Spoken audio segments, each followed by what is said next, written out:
Hi everyone, and welcome to the second part of this Manage Risk webinar, where we're going to cover Assessment 2. Similar to the first webinar that I've gone over with Manage Risk, you will have to follow me along as I start to share my screen with you and flick through some different documents. But in regards to this assessment, likewise for the first assessment task, you're going to need to have your attachments A, B and C downloaded to work with me on this one. And also I hope you have had a chance to have a read of the 3 case studies that are put forward for you. If you haven't, please push pause and have a good read and a good understanding of each of those 3 case studies, as you need to choose 2 of them to work on for this, this assessment task. All right, I'm just going to share my screen with you.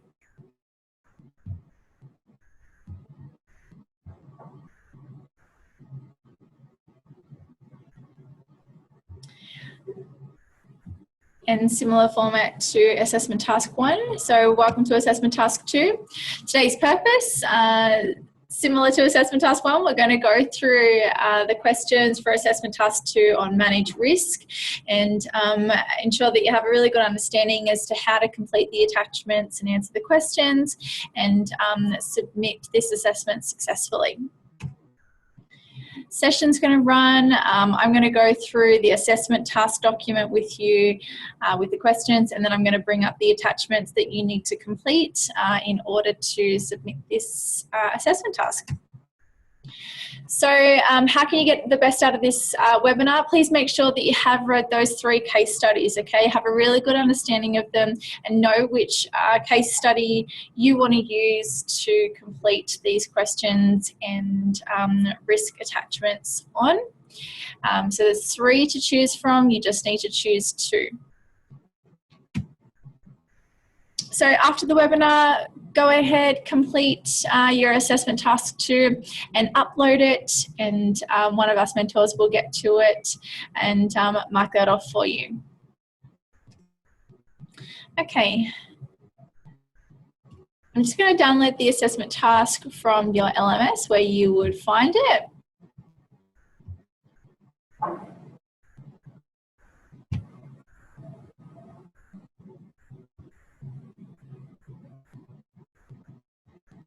Not sure what's going on there, sorry. Okay. Okay, assessment task 2, you've got case studies to work with. So you've got to select 2 of the following case studies and complete the following 3 risk forms for each of the 2 chosen case studies. So first off, you've got to complete a risk register on each of them, which is Appendix A. Then you've got to complete a risk treatment schedule and plan, Appendix B, and a risk action plan.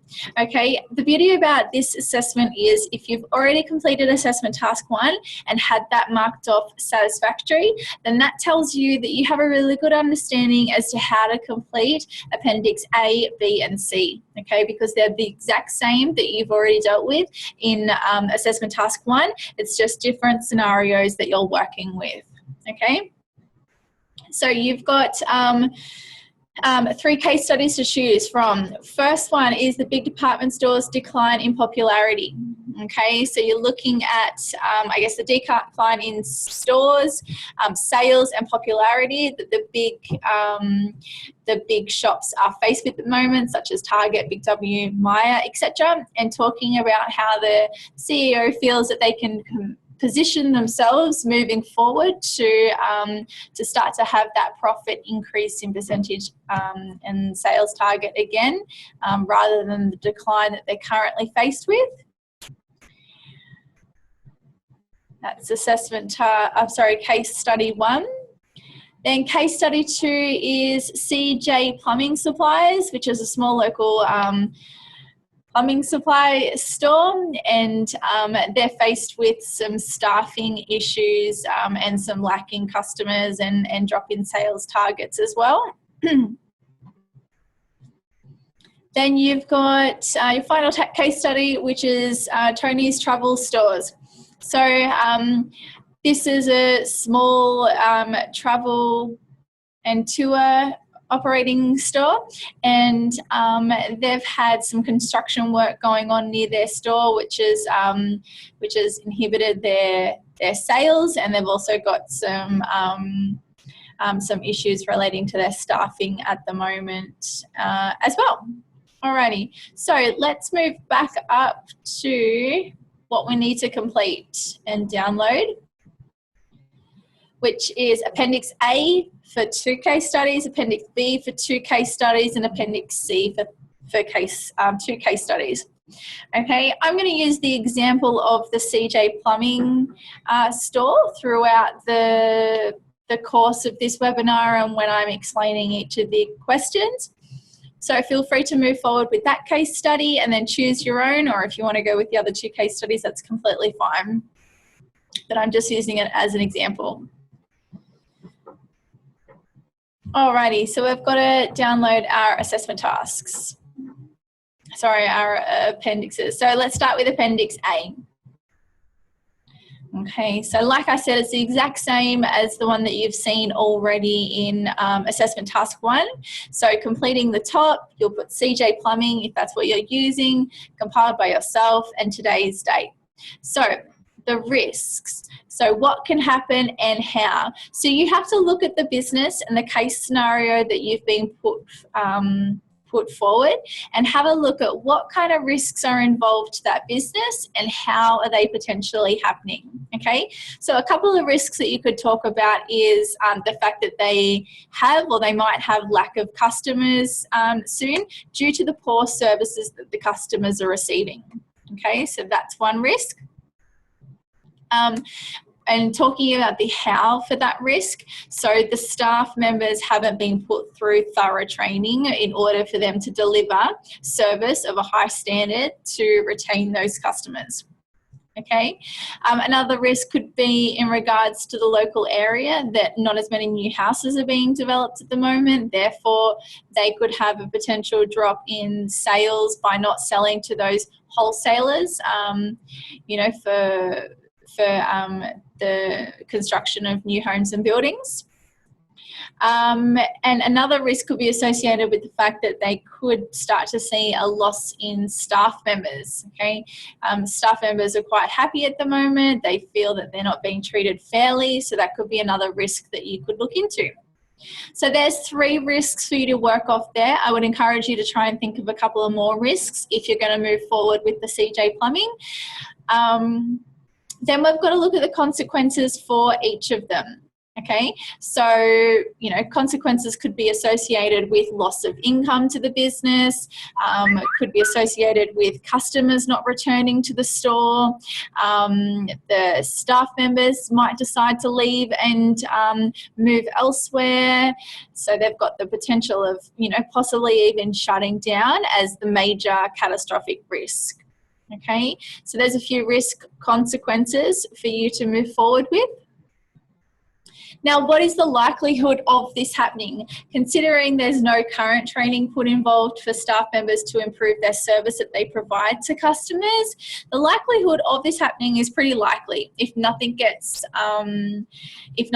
put in place to revert this risk and start to train up our staff members to deliver some better service and ensure that customers are happy and are wanting to return to CJ Plumbing. Then we look at the adequacy of existing controls. In this circumstance, we'd want to say that the existing controls are inadequate because there is no training that's being delivered to the staff members, and there's no plans put in place to change the way that the staffing situation is, how they operate and manage their staff and deal with their staff on a day-to-day basis, which is leaving the workers quite unhappy and feel like they're being treated unfairly.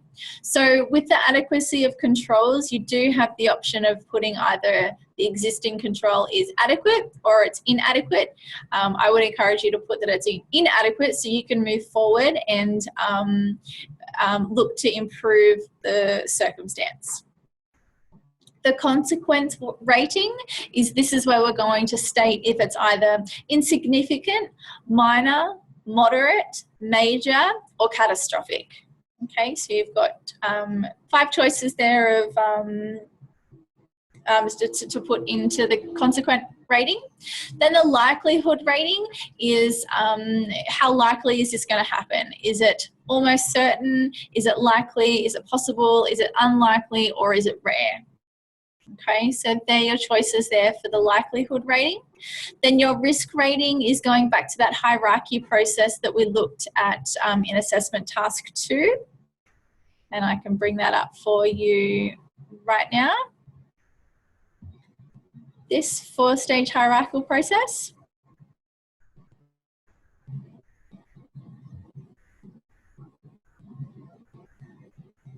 Okay. So again, you need to either choose 1L for low, 2M for moderate, 3H for high, or 4A for acute.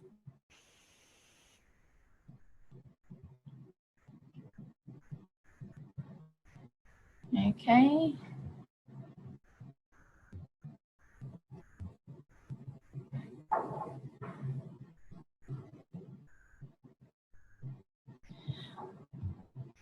Alrighty, let's look at the next template that you need to complete, which is the risk treatment schedule plan.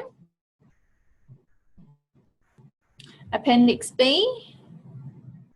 And same thing, you're going to use your 2 options and complete the risk treatment schedule and plan for each of your case study that you've chosen.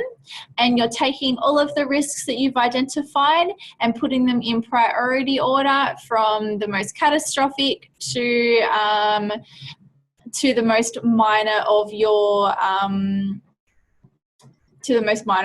risks involved. So having a look at the first column there, as I just said, you're stating your risk there in priority order. Then you're looking at the treatment options to overcome that risk, okay? So we've identified a couple of risks such as loss of income due to customers wanting to go elsewhere. You could put some treatment options in based around some staff training if you feel that that would be an option that would overcome that risk. And another treatment option could be based around potentially, decreasing your prices in store to beat your current competition in the local area.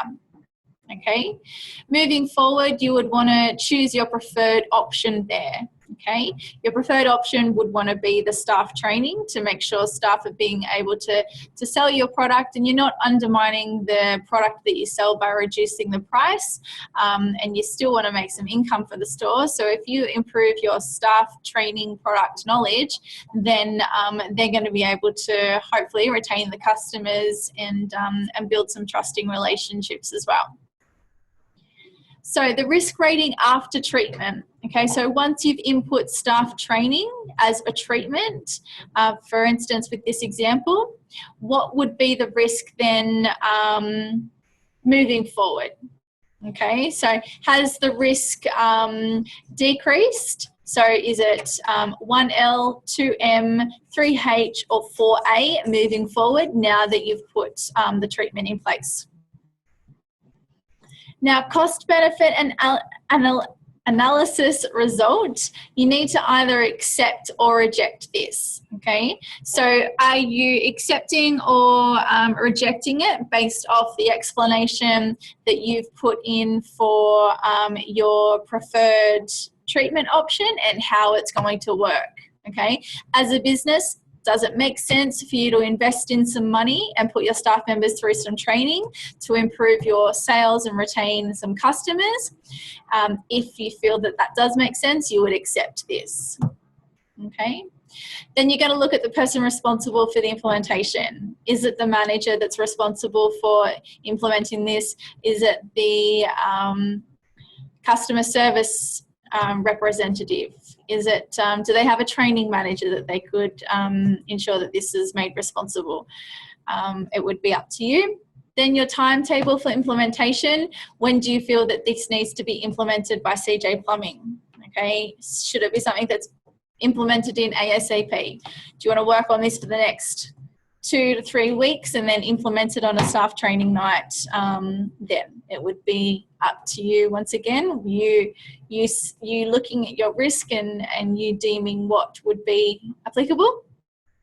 And then how would you monitor this risk and the treatment options? So a good way to monitor the risk that I'm using as the example, which is implementing some staff training to improve sales and get some customers back shopping at CJ Plumbing, would be to look at your sales. Okay, monitor over a 4-week period and see if sales has improved and increased once you've implemented that staff training. Okay, you're going to also set some KPIs for your staff members, have some sales targets for them to meet individually, and see if that improves your sales as well. Okay, so that's your risk treatment schedule and plan. And yeah, just keep in mind you've got to do 1 for each case study. So you'll have 2 in total. Okay, now let's look to Appendix C, which is your risk action plan. Again, you've already completed this in assessment task 1, so it should be quite familiar for you. Now you only need to choose 1 risk for each case study. Okay, so similar to assessment task 1, we're only working on 1 risk here, and you would insert your risk up the top here. Then your recommended response to the risk and the impact that it would have on the organisation. Okay, so how detrimental is this risk to the livelihood of the organisation? Okay, and what type of response do you think is required to address that risk? Okay. Then your resource requirements, what are you going to implement as a resource to overcome that risk? Okay, could it be outsourcing to a training company to come in and give your staff members customer service training if we're still working on the same risk example that we used in the previous document? Would you just need to put together a PowerPoint presentation to your staff members for 1 evening? Do you need to put together pamphlets and product knowledge information for your staff members to have on hand when talking to customers? Okay, it would be up to you as to what resources you would need. Then timing, when do you feel that this needs to be addressed? So what time frame do you have for a turnaround action time to address this risk and put some responses in place? Then reporting and monitoring, again, how are you going to monitor the fact that your risk has been addressed and what you've put in place has helped to overcome that risk, and how are you going to report on that? Okay, so what specific forms or reports would you need moving forward to ensure that the actions that you've put in place have overcome the risk that was originally standing? Okay. Then moving forward and looking at your proposed actions. So this is where you want to put a detailed list of what actions need to be taken if that risk actually occurred. Okay, so aside from the fact that you're implementing some actions to overcome that risk, if it was to occur, what actions would you need to put in place? Okay, so that's Appendix C, and like I've mentioned, putting it together for 2 case studies. Okay, so that comes to the end of this webinar. I hope you have a better understanding now as to how to answer these questions and fill out those appendix. Please reach out to your mentor if you do need any assistance and guidance on these. We're always happy to help. Alrighty, thank you for your time, and good luck with this assessment task.